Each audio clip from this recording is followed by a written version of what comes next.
Hello there. Andrew, what's up, man? Not much. How are you? I'm pretty good. I'm pretty good. How are Well, you? it's really cool to talk about the show. It's one of those shows that surprises you at every turn, or it surprised me. Right. Uh, what was it like reading the script when you first got involved?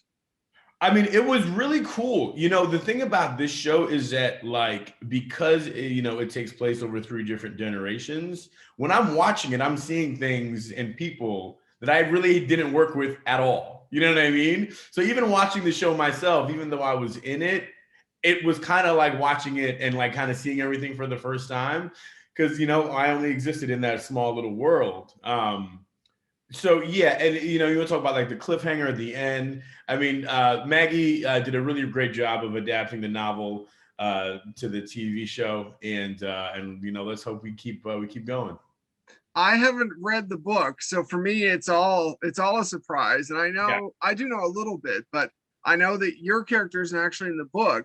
No. But so then, what's it like being part of the show where you're kind of you get to be kind of the I guess it feels like maybe there's a little more room to mix you in. Maybe Yeah, how does that work? absolutely. And I think I look at it as an opportunity. You know what I mean? Because, and obviously, you're gonna get the people who are like beholden to the book, who are like, they want things to stay the same. But I think it allows the writers to sort of do their thing and take my character and the relationship with Travis and Kate to wherever they like, which is exciting.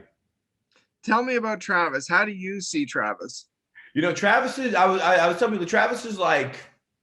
He's probably like just the most earnest character I've ever played. Like, sincerely, just a nice dude, with kind of no ulterior motives, no nefarious intentions. So that was a challenge in itself because usually, most characters have some kind of secret or something they're hiding or keeping.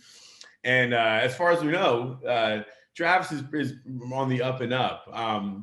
For me, I think the most challenging part, I should say, was playing a character with a teenage daughter because I was like, when did that happen? Like, I used to be like the young guy, and now I have a 14-year-old. So I was like, whoa, that happened real fast. Like last holiday season, you know what I mean? So that was interesting, but I really enjoyed playing him, and obviously, I loved working opposite Sarah Chalke. She's incredible. I love too that I mean, there's a lot of different complex characters, and in a Mhm. way, for me, it feels like Travis is almost like a grounding element to for Kate, but even just for the whole story. Yeah, I think going into the role, I think that was one of the things that I sort of had to consider when playing this guy was like, what would it be like to like lose your wife and have a teenage daughter to take care of?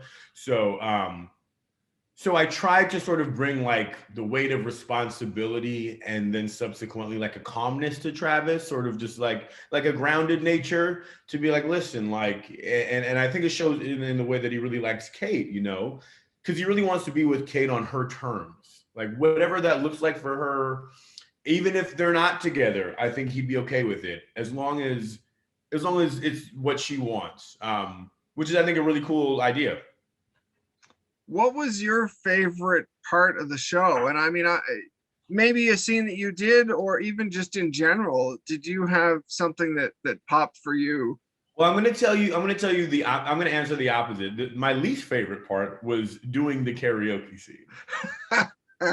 Uh, and funny enough, Sarah and I both hate karaoke, like with a deep, deep passion. And so I remember she had come up to me and she's like, "Hey, Brandon, I think Maggie wants to like talk to you because we need to choose a song." And I was like, "Song for what?" And she's like, "Oh, you haven't heard? We're doing karaoke." And I was like, "Nobody told me." So I was frightened, and we kind of like marked that day on the calendar, like the karaoke day, like months in advance. Um, Turns out it was like one of the funnest times I've ever had doing a scene. Me and Sarah like kind of leaned on one another because we were both so deathly afraid of doing that scene, and we just kind of threw caution to the wind. And you know what? We ended up having a good time shooting the scene. And I remember Lee Rose, which directed that episode, and she's one of the executive producers. She sent us a lovely, lovely text after. I don't know if she was lying or not, but she was like, "You guys just, by the way, you guys did a great job." So after that scene, I took myself out to dinner to celebrate because I think I got over one of my fears. You guys did really well for being nervous about it. Yeah. Do you, you know, when you look at how the arc of the season goes, you know, how do you look at, I guess, where you want to see Travis go next season? You know, I would like to see, I mean, personally, I would like to see a little bit more about, you know, Travis's, like his personal life and how that informs the way he approaches the relationship with Kate. Um, you know, but I also love that they're both very much in this sort of like relationship limbo where like there's an attraction, but I don't think either of them are really ready to dive in. So they kind of have one foot in, one foot out, which I think works, you know, because you always have this sort of dramatic sexual romantic tension that, you know, that like, are they just push and pull? So I'd be more than happy to do that for another season. Absolutely. I kind of love to me that it feels like one of those. Travis feels like a character who is going to be there when it gets to be the right time, and it feels like this is set up. Maybe that's my personal hope. Maybe, but I have no you know as much as I do. So yeah. Well, that's the cool thing. I mean, about being a new character in a show that's based on a book. It is really fascinating to see that you're kind of the wild card here. Yeah, like you can't go to any other literature and find me and figure out what's going to happen. So it really is anybody's guess. So yeah, it's exciting. So what's Sarah like to work with? She's incredible. I mean, she's like as sort of genuine and like sort of open as the Kate character. You know what I mean? And she does such a great job of playing just like a sponge of like everything, and then she also gives everything, and she's super prepared, but she's also like willing to play and kind of just go with whatever. And it's one of those weird things. I was such a Scrubs fan, and when Scrubs was on, I really wasn't, I really didn't have the career yet.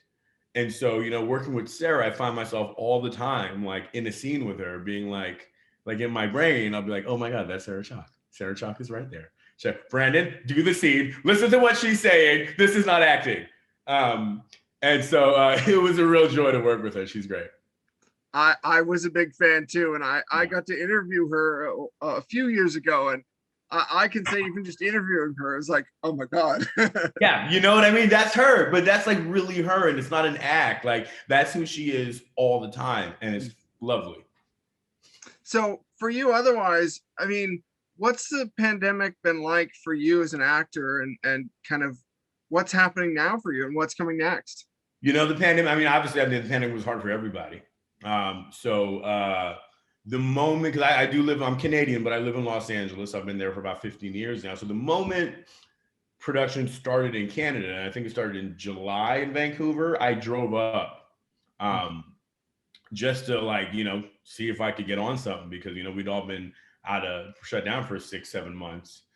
And the first gig I did was actually a movie in Toronto that I did in August for Bounce TV. It was a Christmas movie called Marry Me This Christmas. So that was my first, we shot in Toronto and Hamilton. So that was my first kind of it's not post-pandemic, but that was my first pandemic gig, I should say. And as weird as it was to be on set with all the new protocols and everything, it was eerily familiar. And I think everybody was just so happy to be working again. So, after the first couple of days, it just became the new normal.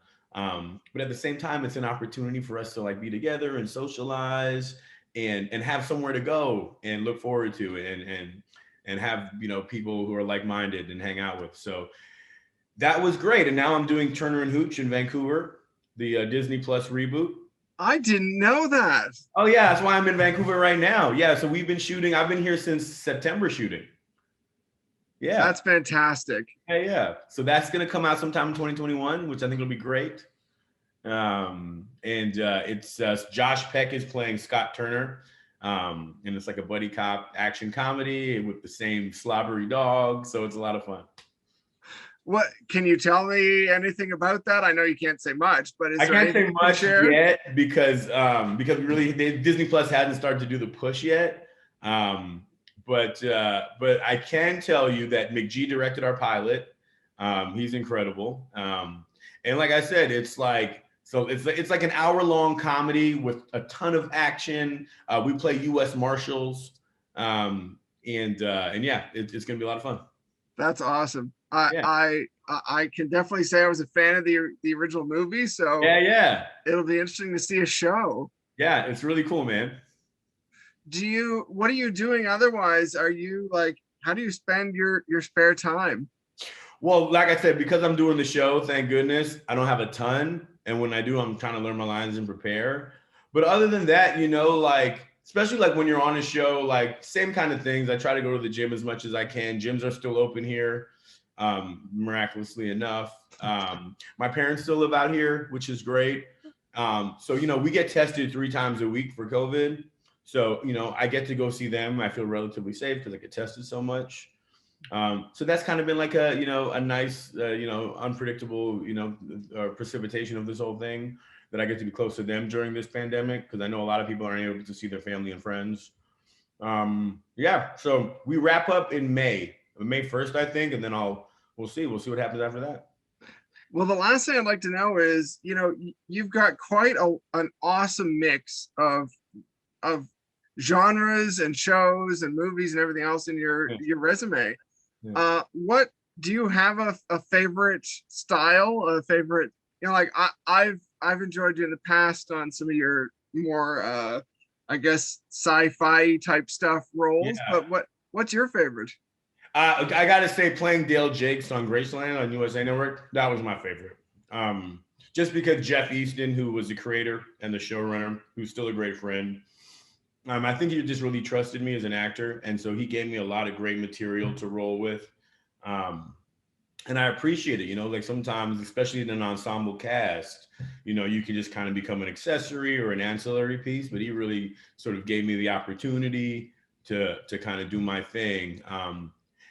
And on top of that, like the cast, we just all got along so well. It was really special. Like, when there's 5 or 6 people in a cast, a lot of times there's, competing personalities or things that just don't mesh. And for whatever reason, that group, we still get together and talk about, the good old days, the good old Graceland days when we shot in Miami. That's amazing. Yeah. That must be also a cool place to shoot, I would imagine. I lived there for a little while. So. Oh, you did? Yeah. Because I think there was only one other show that was shooting there. So like, you're kind of the only show in town. And like, I'd like, go down to the Cayman Islands for a long weekend. If I had like a Monday off, it's like a 45-minute flight. Like, it was just an incredible way to live for 3 seasons. So yeah, I really enjoyed that. That's cool. Yeah. Well, thank you very much. Anything else you'd like to share? Anything else we should know? That's it. That's all I got going on right now, man. But if anything pops up, I'll let you know. Thank you so much. I hope to talk to you for Turner and Hooch. Yeah. Let's reconnect then for sure. Sounds good. Well, thanks a lot. Have a great day. Take care. Bye.